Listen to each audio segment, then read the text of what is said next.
देशी दारू पीत होतो. देशी दारू पीत होता. माझ्या घरामध्ये कोण कोण दारू पिते? बायको पण दारू पिते, मुलं पण दारू पितात.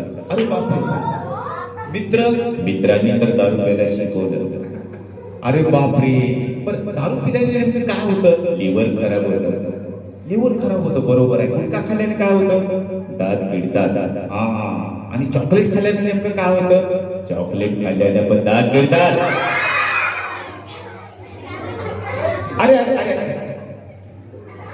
अरे अरे शांत बस, शांत बस. इकडे व्यसन करू नये हे माहिती सांगायची आहे, बरोबर आहे ना? हो मुलांना इकडे लक्ष द्या. व्यसन करू नका. हा, व्यसन करू नका. दारू पिऊ नका. हा, दारू प्यायची नाही. प्यायची असेल तर देशी प्या. अरे अरे अरे अरे बाबा, कुठली